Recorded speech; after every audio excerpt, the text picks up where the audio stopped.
Om Jnanatimmirandhasya Jnananjana Shalakaya Chakshurunmilitam Yena Tasmai Shri Gurave Namaha.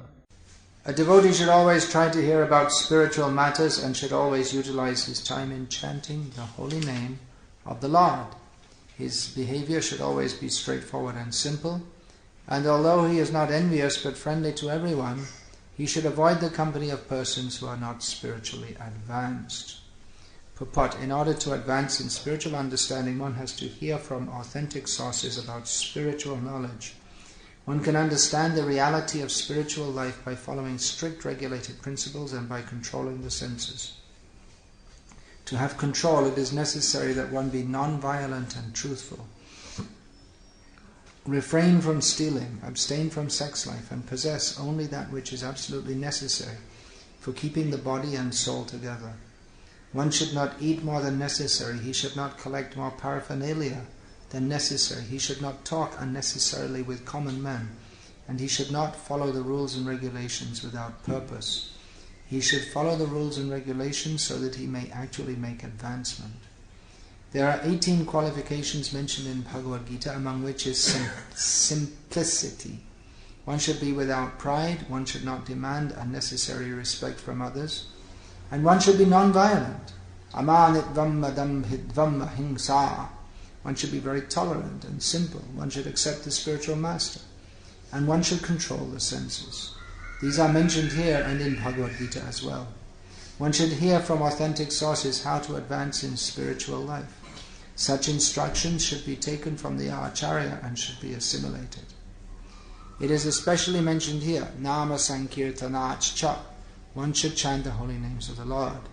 Hare Krishna, Krishna Krishna, Hare Hare, Hare Rama, Rama Rama, Hare Hare, either individually or with others. Lord Chaitanya has given special stress to chanting of these holy names of the Lord as the basic principle of spiritual advancement. Another word used here is arjavena, meaning without diplomacy. A devotee should not make plans out of self-interest. Of course, preachers sometimes have to make some plan to execute the mission of the Lord under proper guidance, but regarding personal self-interest, a devotee should always be without diplomacy, and he should avoid the company of persons who are not advancing in spiritual life. Another word is Arya. Aryans are persons who are advancing in knowledge of Krishna consciousness as well as in material prosperity. The difference between the Aryan and non-Aryan, the Sura and the Asura, is in their standards of spiritual advancement. Association with persons who are not spiritually advanced is forbidden. Lord Chaitanya advised, asatsanga tyag. One should avoid persons who are attached to the temporary. Asat is one who is too materially attached, who is not a devotee of the Lord, and who is too attached to women or enjoyable material things. Such a person, according to Vaishnava philosophy, is a persona non grata. A devotee should not be proud of his acquisitions. The symptoms of a devotee are meekness and humility. Although spiritually very advanced, he will always remain meek and humble, as Kaviraj Goswami and all the other Vaishnavas have taught us by personal example. Chaitanya Mahaprabhu taught that one should be humbler than the grass on the street and more tolerant than the tree. One should not be proud or falsely puffed up. In this way one will surely advance in spiritual life. The important principles by which we can make advancement in Krishna consciousness are being described. The two basic most prominent activities, hearing and chanting about Krishna, chanting the name of Krishna, are mentioned here. It's also mentioned arjavena, with straightforward behavior. Now, this is generally considered a sub-religious principle. That means moral behavior. Well, arjavena means simplicity in dealings. Simplicity in the sense that, well, if you say you're going to do something, you do it. If you owe some money to someone, you endeavor to repay it. Like this. Your word is trusted. Now, this is not in and of itself spiritual life. We find some people who are, of course, not very common in the modern world to find people who are honest, who are known to be honest, persons who you can swear by their character. It's unusual to find such persons, although there used to be many who were known for their good character, that you can depend on them. If they say they'll do something, they'll do it. There's about 200 years ago, there was a British writer who wrote about India. He said that the character of the people is so much better than in our country. There's no beggar, you'll never see a beggar, which in England there must have been at the time, because he was comparing. And everyone is honest. I don't know what happened in the meantime, because nowadays there are plenty of beggars and difficult to find someone who's really honest. Things have changed. But he was saying how the character and the character of women was very much noted, how much they were so much better.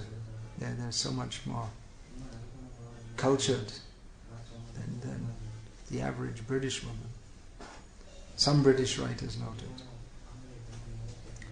But nowadays those qualities have gone. They do not in and of themselves, such qualities do not in and of themselves constitute spiritual life.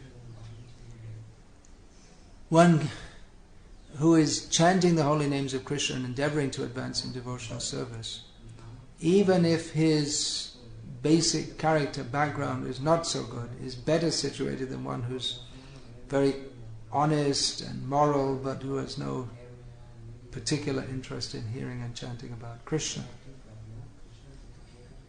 However, it's expected that one who hears and chants about Krishna, he overcomes his lower qualities, because this deceitful behavior, misbehaving with others, trying to exploit others, dominate over others for one's own egoism, these are not qualities of a spiritually advanced person.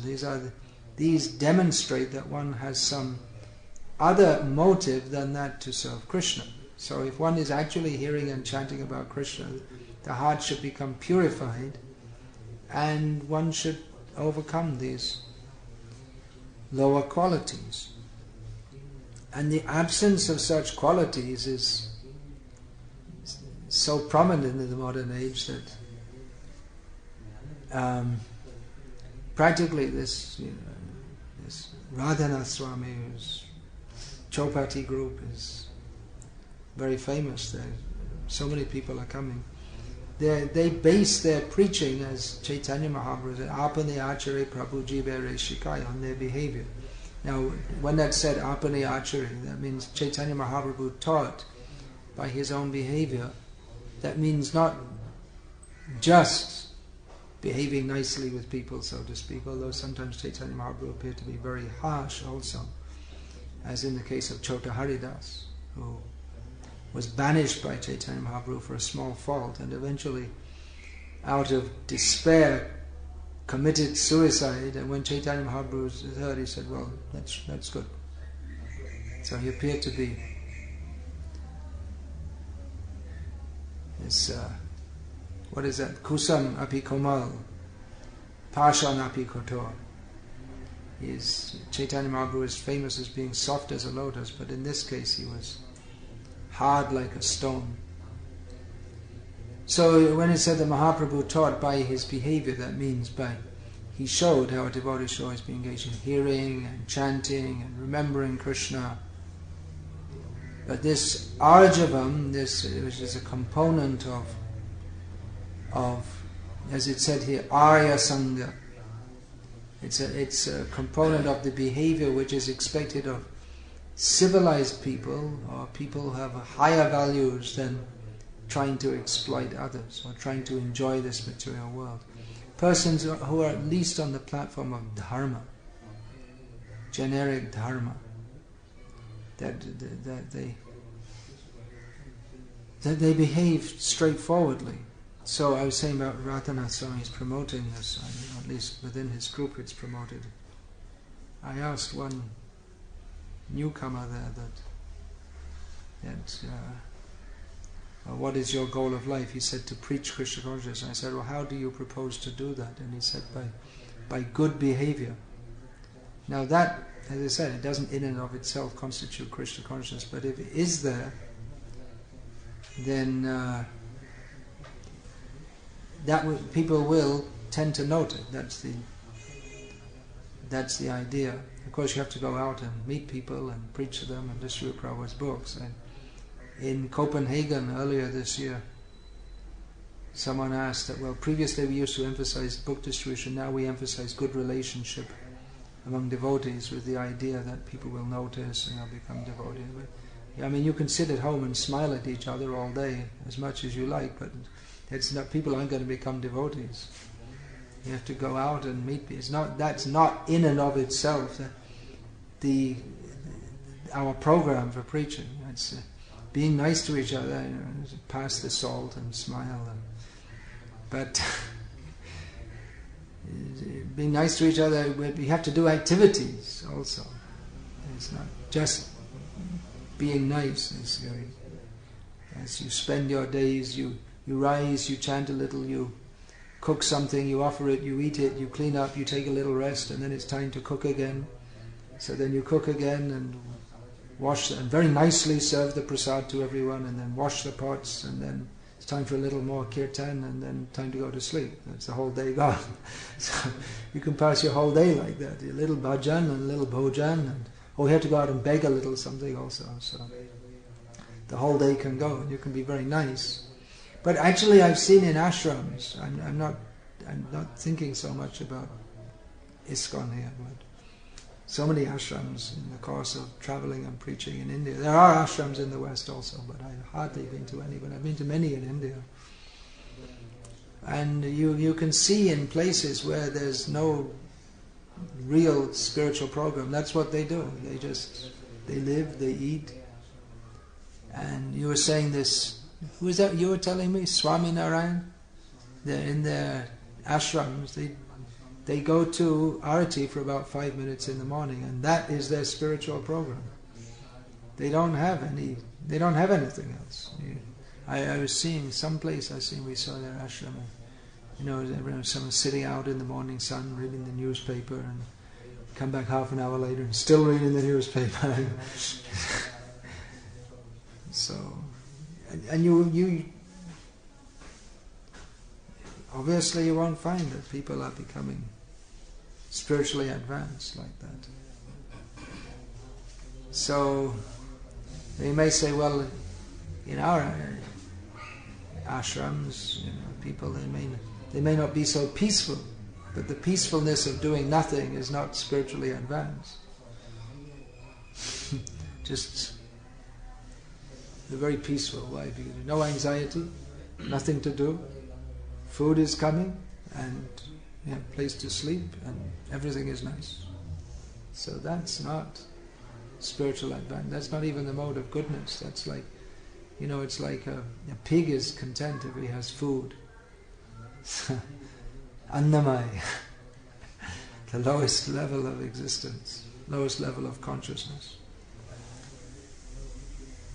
So people expect devotees to be well-behaved. They expect that devotees will be of better behavior.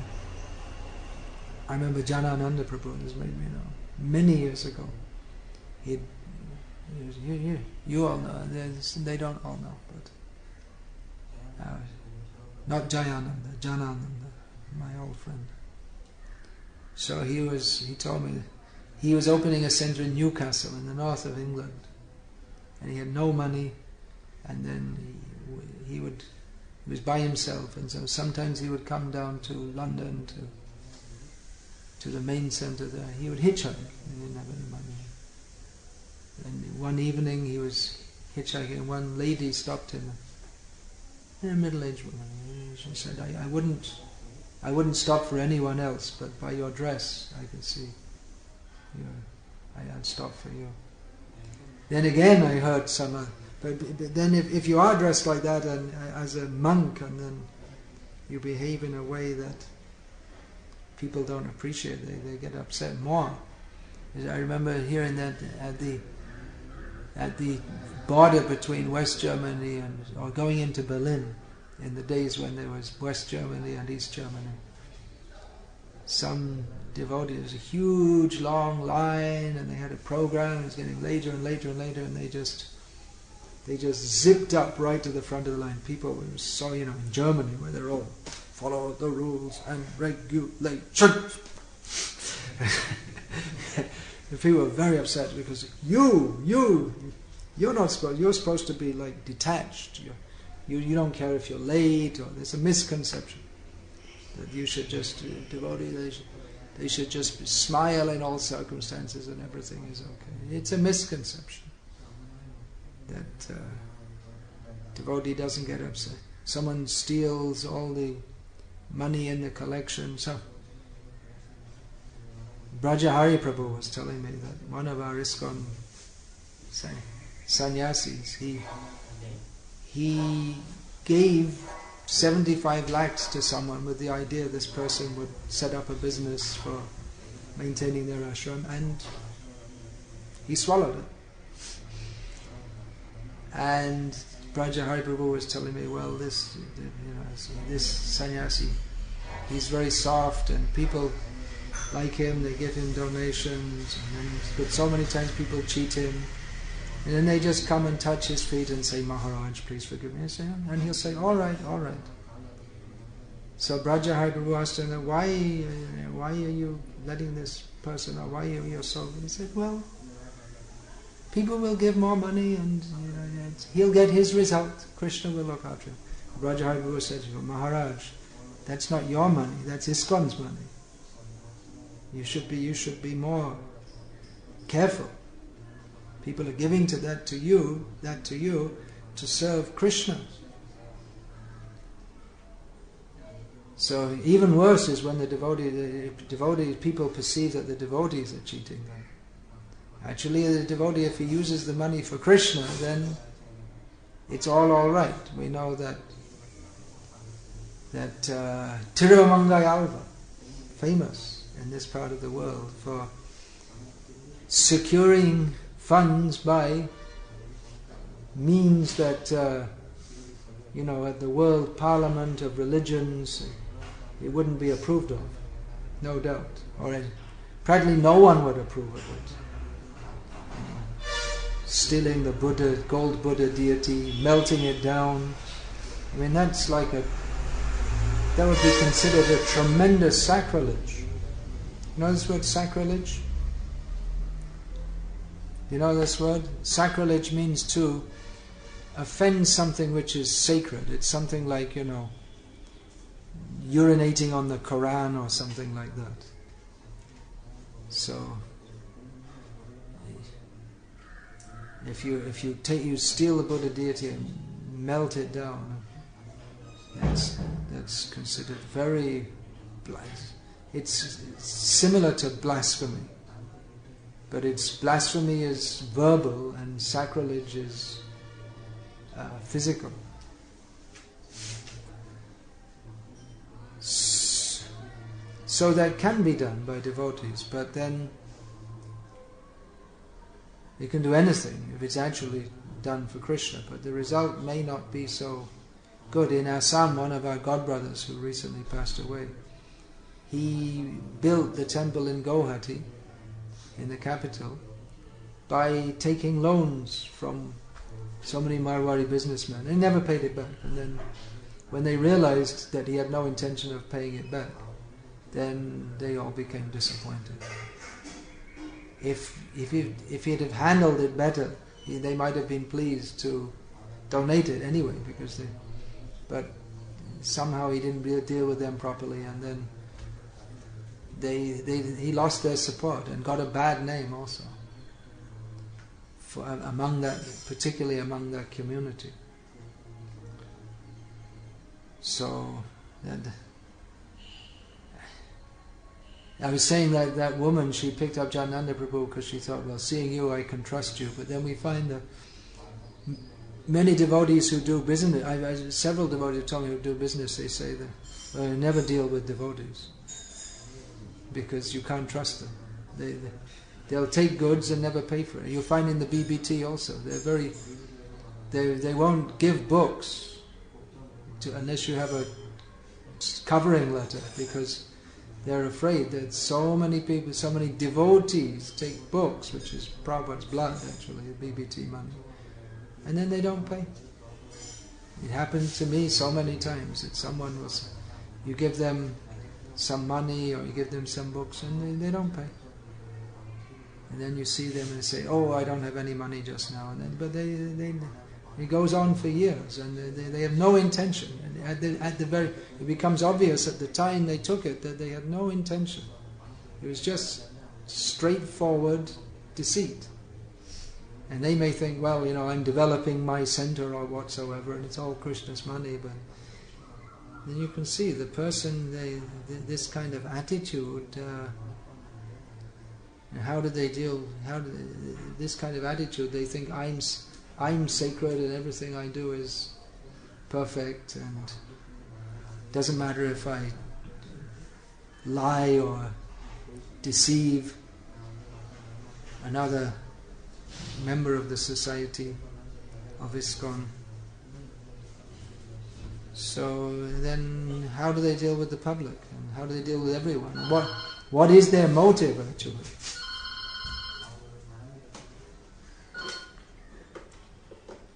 They may be doing hearing and chanting, but if their dealings are not good, then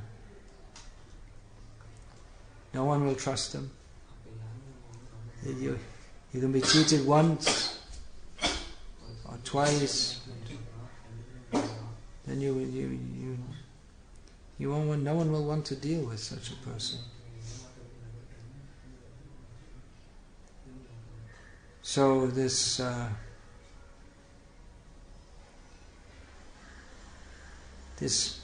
proper behavior, that's also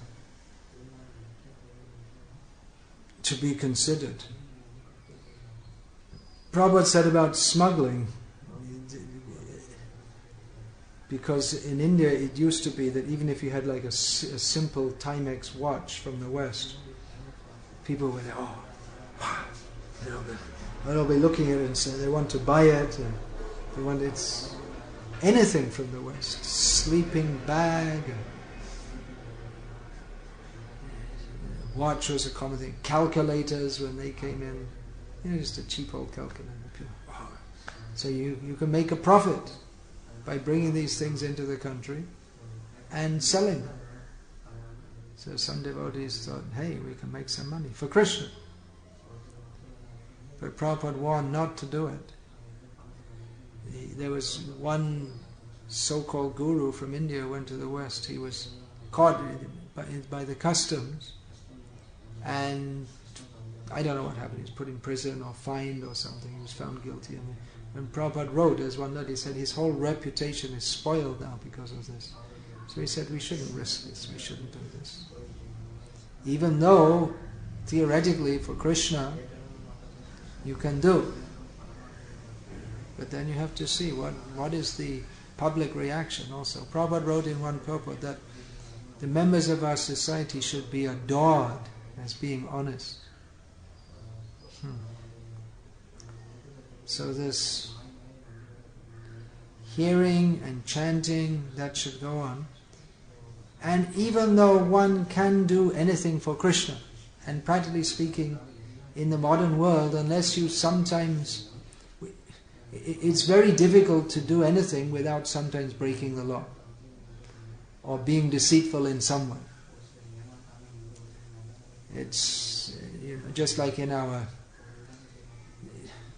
in our land dealings in India, we're getting so many properties, and it's a cutthroat business. It's, literally, in North India especially, I mean, there's so many killings every day over land disputes and the land mafia.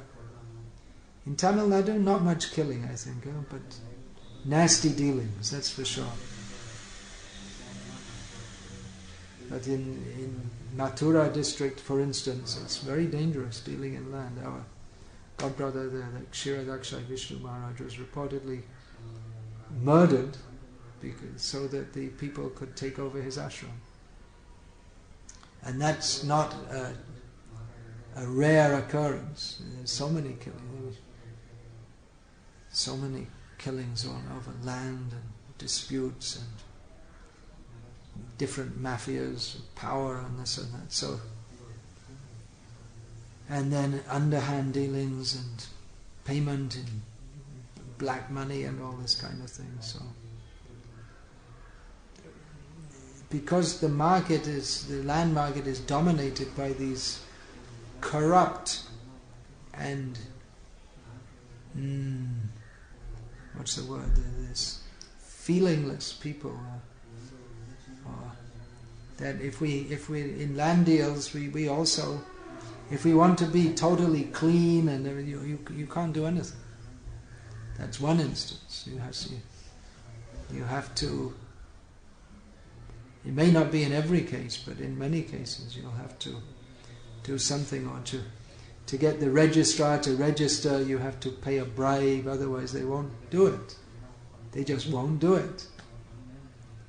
And so your whole work is just held up. It may be held up even for years.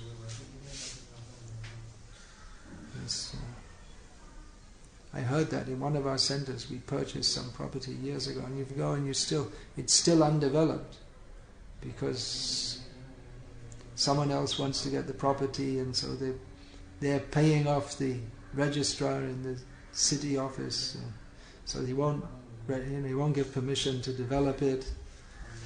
So like this kind of thing can go on. So we may sometimes be forced to adopt illicit means, but the basic behavior of a devotee should be straightforward, follow the laws of the land as far as possible. Sometimes the laws of the land, they're demoniac. In China, you're not allowed to, I think it's no more than one child or 2 children, there's some law.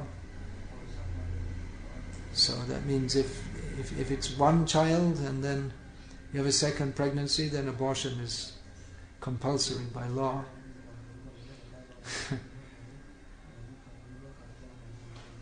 Not in this country, but then sometimes I know of some cases of devotees taking their wife, sending her for abortion because they think we can't afford any more children. Devotees, yes. Horrible, huh? We can't afford, so that's enough. She's pregnant, so what to do? Because it's become socially acceptable. People in India don't think abortion is sinful. Or if they do, they just... the very concept of sin, it's not there. No one teaches it anymore. They just... this is sinful. No, it's this mayavad by which whatever you like to do, everything is okay. It's just what you feel in your heart. This rascal Vivekananda, he said that it doesn't matter what you eat. You can eat any food. It's what matters is your consciousness. It doesn't matter what you do, but you should be in high consciousness. You're a rascal. And if you're in high consciousness, why you eat meat? Yeah. So, even you see here it's talking about hearing about spiritual matters, adhyatmika anushravana. But all the acharyas, they state that to hear or to enter into or to begin to understand spiritual matters, it is necessary that one first have a basis in sadharan dharma, or ordinary dharma. How do you translate? But we can say that sadharan means ordinary or general. We could say shastrically ordained proper behavior. I can say like that. Dharma. I can try and define it like that, although it's a very... Dharma is... the term encompasses several interlinked concepts. It's not just in English that it's difficult to define, even in Sanskrit, the acharyas, they try to define it fully is difficult. Therefore, how to understand it? Well, that is by following the Mahajanas. What is that verse? Dharma is in the heart. Dharma hitesha. No, Adhikovashi, not that verse. I'm getting mixed up with that. Shuto vibhinna. Tarka apratishta. Shutayo vibhinna. That one cannot understand the truth simply by logical argument. And then again, Shutiya vibhinnaha. The Shastras, they say different things. And nasat rishe yasya matam nabhinnam. And one is not really a good rishi unless he could make some opinion different to everyone else. So then how to ascertain what is dharma? You see, I just said scripturally ordained proper behavior. But then Shutiya vibhinnaha. The Shrutis are different. And the Smritis are different. The shastrically ordained proper behavior is given in the Smritis. Manu Smriti is the most famous. Yagyavalkya Smriti, Parashara Smriti, Narad Smriti. There are so many. Then, Dharmasya Tattvam Nihitam Guhayam Mahajano Yena Gatah Sapanta. One has to follow the behavior of the great souls. So the great... Dharma is difficult to define because what constitutes dharma in one situation, proper behavior in one situation, will be different in another situation. The famous instance from the Mahabharata where generally lying is adharma, but the instance of not lying when one should have done to protect the man who was being chased by the thieves, because of the Brahmana who had made a vow not to lie, maintained his vow, but then the man, as a result of him not lying, the man got killed, and therefore he had to go to hell because he failed to tell a lie when he should have done. So dharma, you don't know that story. I told it so many times, I thought everyone must know it. So Lord Krishna told this story to Arjuna, that a Brahmana who lived at the edge of a village, by the edge of a village means that surrounded by forest. That was the general. Forest, or there may be some fields, but a lot of forest. So he made a vow never to tell a lie in his life. So one time a man came running up and said, "Where can I hide? I'm a merchant carrying so much gold and robbers are chasing me." So he said, "Go and hide in the forest over there. You can hide there." And a few minutes later some robbers came up and said, "Did you see someone running? We're chasing him. We're robbers." He said, "Yeah, he went and hid over there." So they went there and killed him and took the money. So he never told a lie in his life and he went to hell. Because in that instance, he should have told a lie. He didn't know the principles of dharma. So one has to understand the principle. According to one's level of consciousness, that will be different. Lord Krishna himself told, "Kill Karna." He told Arjuna. He's off his... Arjuna said, Karna said, "This is not dharma, to kill me when I'm off my chariot, and you're on the chariot." And then Krishna said, "Oh, where was your dharma. When you and your group, they send the Pandavas to burn in the house. Where was your dharma when you insulted, you cheated Yudhishthira in the gambling? Where was your dharma when Dushashan dragged Draupadi into the assembly? Where was your dharma when you surrounded Abhimanyu to kill him? He said he kind of nothing to say, just hung his head. Krishna told, kill him. So he's showing that adharma, that can be met with what would normally be considered adharma. And then at the end, when Krishna was accused, oh, you cheated and lied so many ways to kill the battle, he said, yeah, if we hadn't done the battle wouldn't have been won. Which means that in certain circumstances the means justifies the end. The means were not strictly according to the rules of dharma. Of course, Krishna can make and Krishna can break. But he's acting as a human being here. But the means can justify the end. So these are all complex questions. How to behave in any situation. One has to do so. One doesn't always have the opportunity. I mean, you may say, well, you should consult a guru. We don't always have the time to do so. Many times you have to make a decision in a split second. One devotee in Belgium, he saw some robbers. They were robbing someone at knife point, mugging. So he intervened, and then he got cut up, and he almost died. He had to go to hospital. And so, in the circumstance, it would have been better. In retrospect, it would have been better if he didn't intervene, because he was unarmed. They had knives, and they were desperados. You know that word? Desperado. You have it in your language? You can work it out. Yeah. Desperados mean people who'll do anything but to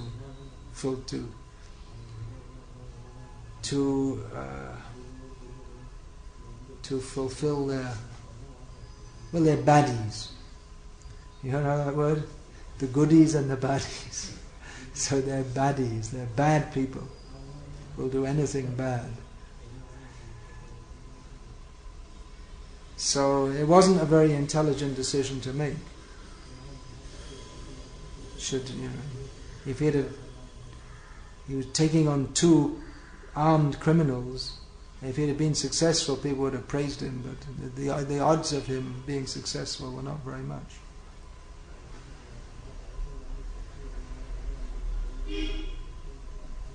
So one has to make decision. Like I say, there's not always not guru there, therefore one has to do anushravanam, adhyatmika anushravana.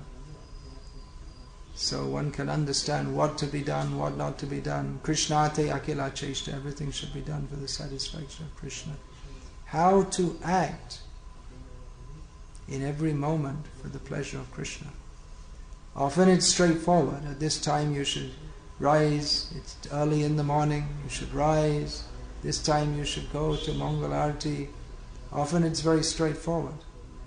But when we have to go out in the world and preach, then so many situations arise and it can be difficult to know what to do. And like I say, you don't always get the opportunity to consult. And mistakes will be made. Mistakes means that whatever you decide to do, it can come out good, not so good, or terrible. There's a risk every time. So some mistakes will be made, or oftentimes things won't turn out so well. So it's easy to blame someone who's sitting and doing nothing. It's easy for them to blame. But then those who are taking the risk, they're the ones who are spreading Krishna consciousness. They're the ones who are doing something for the cause of Krishna. So we shouldn't be too quick to blame those who, even they make mistakes. Of course, if they go on and on making mistakes, then we should think that maybe maybe they shouldn't be in a position of making decisions. Or they should learn something. But that requires some courage. Courage means to have faith that Krishna will help us, and to take the risk for Krishna. Taking risks. Mostly people, they just want to sit and have a peaceful life, but there's no risk, and then no one will disturb you, and you can live peacefully. But then again, the preaching won't be there. Prabhupada took the risk of going to the West. He could have died on the journey, he went in the Bowery, and even the American people were saying, Swamiji, don't go there, it's too dangerous. He wasn't disturbed. He said, I'm a Calcutta boy, I grew up. He grew up watching the prostitutes and the pickpockets and all this. He's right in the heart of Calcutta, Harrison Road, right in the business district, right in the center. But over and above being a Calcutta boy, he was a cowherd boy. So he knows Krishna is protecting. So that was where his courage came from. Others, that letter came to Prabhupada. He said he wanted to go to the West and preach. He sent to one of his godbrothers, and they said, "Well, first you come and join our mission, and we'll give you a room, nice room to stay in." Prabhupada, we wanted to go and preach, and then later on we can think about sending you to the West. He was trying to go to the West through his godbrothers, through one of their missions. He didn't have a mission. He said, first you come and join, we'll give you a facility, later we'll think about it. And Prabhupada didn't want to think about later, and he wasn't interested in having a good room. He already had a room to stay in. He didn't think that having a room was the purpose of his life. Whereas from that letter it would seem that some of his godbrothers thought that that's the meaning of taking sannyas. You get a nice room to stay in. So, and Prabhupada had a different way. He wanted to take the risk. He's hearing and chanting, yes, but he wanted the whole world to hear and chant. So he took the risk. And many times he acted in a way which might seem not straightforward. We're just talking about straightforward behavior, but for preaching, Prabhupada had to do so many things. But people fully trusted him because he was nirahankar. He wasn't doing anything for his own sake, he was doing everything for Krishna. And that was apparent to anyone who was anyone but anyone other than a real demon, and there are not that many in the world, they would appreciate that this is a genuine saintly person. And people who really never thought what it means to be a sadhu, or people who, for them, it's just not a consideration. They're just interested in pounds, shillings and pence. When they come in contact with Prabhupada, they can understand. This is someone special, different. And automatically commanded respect. Not just because he was elderly and aristocratic in his behavior, but his whole aura, his whole deportment was one of a goodness so intense that even ordinary people would be awed by that. So that can't be imitated. Or it can be imitated, but it's only imitation. These are some of the qualities which we are enjoined to some of the qualities and activities we're enjoined to make our life based on, so that we can be devotees by the mercy, as it said in the previous verse, by the mercy of the acharyas. Any question?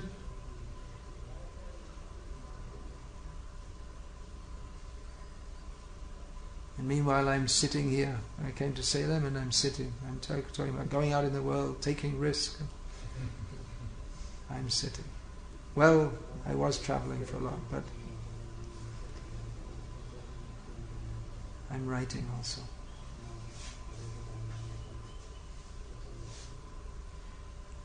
That's also required. There's no question, then? Prabhupada says, catch the fish without getting wet. Yeah. Please comment. Catch the fish without getting wet. Well, that means we should go out into the world and make people Krishna conscious and not ourselves become entangled. Act in a way that others become Krishna conscious, not that we become entangled in their mundane way of life or their mundane complexities. Devotee also has to be careful not to be. We deal with people to try to help them to come to Krishna consciousness, but you have to be careful not to become involved in their complexities. Devotee has to be somewhat aloof. As a sannyasi, I get to hear so many things about people's personal devotees, their personal lives, their family problems and this and that. But I don't try to get too much involved. Let's say that differently. I try not to get too much involved. Stay a little aloof, because you can't it's samsara davanala. It's the burning fire of material existence, and it can only be extinguished by the mercy of Krishna. Is that you try and, to some extent, there's this counseling and all this kind of thing. That's there to some extent, but it's very complex, and someone will say something and someone will deny it, and then they'll say, well, yes, actually it was like this, and they'll say, no, but then you have to remember this, and it just goes on. Extremely complex. So it's especially brahmacharis and sannyasis, they shouldn't get involved in all these devotees' complex affairs. Householders, devotees, they're complex affairs. Stay aloof. Can give some general advice, encouragement, mostly encourage them to engage in hearing and chanting more, because this will go on. These complexities of family life, it will go on. Yes. Unless the devotees concerned become more Krishna conscious, but then, even then, it may be that. And there are so many things, like there may be 3 brothers, and 2 of them are they're conspiring to cheat the other one who's a devotee out of his share of the property or something like that. And you might say, well, just let him, but then why? Because, he also needs something for his family. There's so many cases like that. Sometimes I do give some advice, but, they get too much. It's just like someone... Exactly that case, actually. Someone is trying to take the whole property, and they're asking me. I said, no. Why? Why should you? Why should you just... They think because you're a devotee, you're soft, they can just cheat you. But why? You also have a family, you have to look after them. Why should you? And say, it's so much headache dealing with them.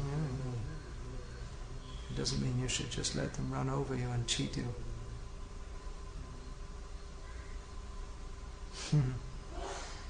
It's so distressing for them. Their family member, they couldn't imagine they would behave like this, but They do.